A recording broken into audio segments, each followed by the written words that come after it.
Hello friends, आपके अपने YouTube channel MIM news bulletin में आपका हार्दिक स्वागत है। इस वीडियो में सबसे पहले हम बिहार के शिक्षा विभाग के अपर मुख्य सचिव संजय कुमार के शिक्षक बहाली पर दिए गए जवाब की चर्चा करेंगे एवं उसके बाद आपको बताएंगे कि एस्टेट व सीटेट क्वालिफाइड अभ्यर्थियों को किन विपक्षी दलों का समर्थन मिल रहा है, बहाली को लेकर सरकार की मंशा क्या है, सर्टिफिकेट रिलीज पर भी बात करेंगे एवं अब STET अभ्यर्थियों को आगे क्या करना चाहिए इसे भी समझने की कोशिश करेंगे।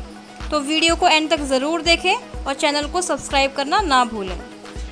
हम जानते हैं कि 7वें चरण की शिक्षक बहाली के नोटिफिकेशन जारी होने का सभी STET कैंडिडेट्स व सीटेट दिसंबर-जनवरी क्वालिफाइड अभ्यर्थियों को भी बड़ी बेसब्री से इंतज़ार है। इसलिए शिक्षा विभाग द्वारा दी गई छोटी छोटी अपडेट्स भी शिक्षक अभ्यर्थियों के लिए बहुत मैटर करती हैं, बहुत मायने रखती हैं। आज भी न्यूज़ 18 के एंकर सुमित कुमार द्वारा शिक्षा विभाग के प्रधान सचिव संजय कुमार, बिहार के मुख्यमंत्री नीतीश कुमार व शिक्षा मंत्री विजय कुमार चौधरी को टैग करते हुए एक ट्वीट किया गया, जिसमें एंकर द्वारा लिखा गया कि शिक्षकों के महत्व व राज्य के विकास में उनका बहुत बड़ा योगदान होता है। और एंकर ने यह भी रिक्वेस्ट की है कि शिक्षकों की जो भी मांगे हैं उन पर सरकार ध्यान दे और उनकी मदद करे। इस पर शिक्षा मंत्री व मुख्यमंत्री जी का तो कोई भी रिवर्ट नहीं आया, कोई रिप्लाई नहीं आया।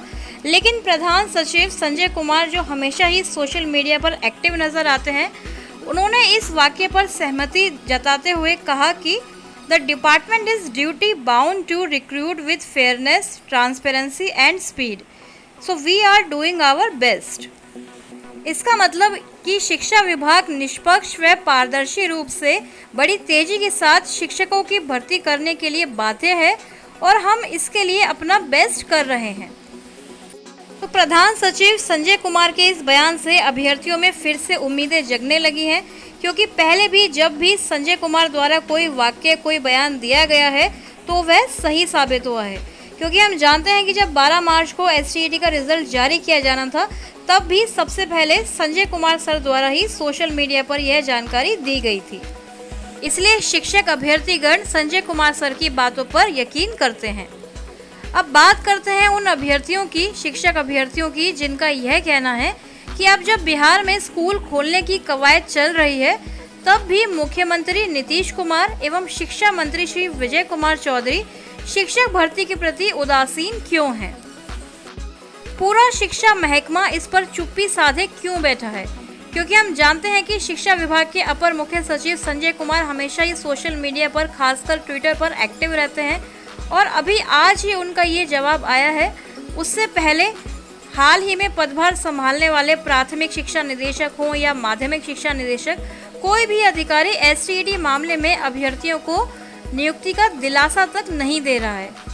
सत्तारूढ़ पार्टी JDU BJP के मंत्रियों द्वारा भी विधानसभा चुनाव के दौरान बड़े बड़े वादे किए गए थे, 19 लाख रोजगार देने की बातें कही गई थी और ये सब बातें अब केवल चुनावी जुमला बनती नजर आ रही हैं। हालात यह है कि बिहार STET अभ्यर्थियों को मुख्यमंत्री नीतीश कुमार के जनता दरबार में भी जाने से रोका जा रहा है। ऐसे में जब विपक्षी दल के नेता शिक्षक अभ्यर्थियों की मांगों को उठाते हैं, उन्हें उजागर करते हैं, तो उससे अभ्यर्थियों को काफ़ी हौसला मिलता है, काफ़ी उम्मीदें जगती हैं, उन्हें मॉरल सपोर्ट मिलता है कि शायद अब सरकार उनकी मांगों को मानकर बहाली की प्रक्रिया आरंभ करेगी। आप सभी भली भांति अवगत होंगे कि आज से कक्षा 9वीं 10वीं के स्कूल खुल चुके हैं। तो राष्ट्रीय जनता दल के प्रवक्ता चितरंजन गगन ने शिक्षा मंत्री विजय कुमार चौधरी को ट्वीट करते हुए यह कहा है कि जब विद्यालयों में शिक्षकों के आधा से ज़्यादा पद रिक्त हैं, तो कक्षाएं प्रारंभ होंगी कि केवल कोरम ही पूरा होगा। इसके लिए सरकार को चाहिए कि शिक्षकों के रिक्त पदों पर शीघ्र नियुक्ति की जाए। इसके अलावा आप जानते हैं कि छठे चरण से वंचित रह गए शिक्षक अभ्यर्थी भी 7वें चरण के नोटिफिकेशन जारी होने की मांग कर रहे हैं। तो उस हैशटैग को यानी रिलीज 1287 नोटिफिकेशन को सपोर्ट करते हुए भी चितरंजन गगन ने ट्वीट किया है कि शिक्षा नागरिकों का न केवल मौलिक अधिकार है, अपितु सरकार का संवैधानिक कर्तव्य भी है। पर बिहार की वर्तमान सरकार शिक्षा के प्रति सर्वथा उदासीन है। रिक्तियों के बावजूद शिक्षक नियुक्ति प्रक्रिया को टालने का आखिर औचित्य क्या है, इसका जवाब चाहिए।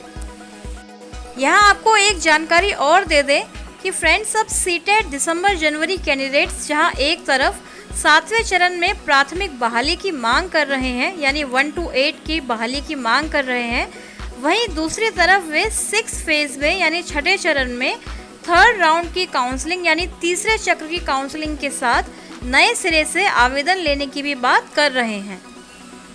आरजेडी पार्टी के ठाकुरगंज के विधायक ने भी सीटेट कैंडिडेट्स का साथ देते हुए ट्वीट किया कि दिसंबर 2019 #सीटेट पास अभ्यर्थी दर दर भटक रहे हैं।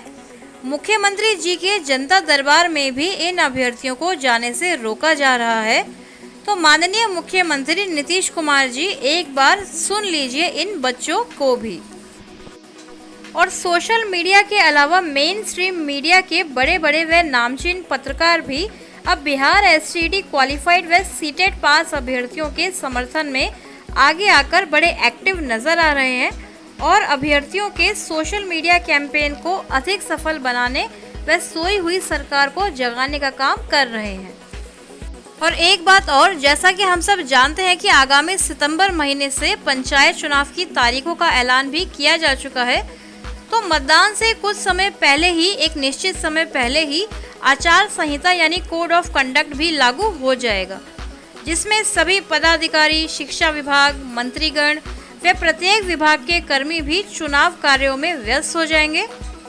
और अभी भी सरकार 15 अगस्त यानी स्वतंत्रता दिवस के कार्यक्रम को आयोजन करने में ही बिजी है। फिर नवंबर तक चलने वाले चुनाव कराने में बिहार सरकार एंगेज हो जाएगी।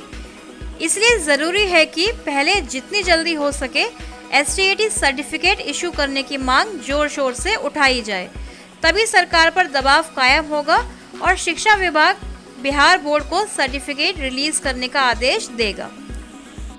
और शिक्षक बहाली पर ट्विटर पर बयान देने वाले प्रधान सचिव संजय कुमार ने भी अभ्यर्थियों द्वारा बार बार सर्टिफिकेट इशू संबंधी प्रश्नों का उत्तर नहीं दिया है। इसका स्पष्ट मतलब यही है कि वह भी किसी दबाव में है और सरकार की तरफ से प्रमाण पत्र जारी को लेकर कोई सकारात्मक कदम नहीं उठाया जा रहा है। फ्रेंड्स, ये भी संभव हो सकता है कि सरकार एस्टेट सर्टिफिकेट जारी करने में विलंब इसलिए कर रही है क्योंकि वह जानती है कि यदि इस समय अभ्यर्थियों को सर्टिफिकेट वितरित कर दिया गया तो अभ्यर्थी फिर अतिशीघ्र नोटिफिकेशन जारी कर बहाली की मांगे उठाएंगे। और क्योंकि अभी तो सरकार शिक्षा विभाग एसटीईटी मेरिट व नॉट इन मेरिट कैंडिडेट्स के आपसी गतिरोध को चुप्पी साधे देख रहा है, परख रहा है और शायद उसी हिसाब से सरकार आगे सर्टिफिकेट जारी करेगी।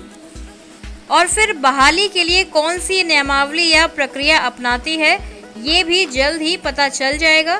तब तक एसटीईटी अभ्यर्थियों को एकजुट होकर संघर्ष जारी रखने व सरकार पर दबाव बनाए रखने की आवश्यकता है। तो फ्रेंड्स, इसी नोट के साथ वीडियो को एंड करते हैं। आगे कोई भी एसटीईटी व 7वें चरण की बहाली को लेकर खबर आएगी तो आपको ज़रूर अपडेट किया जाएगा।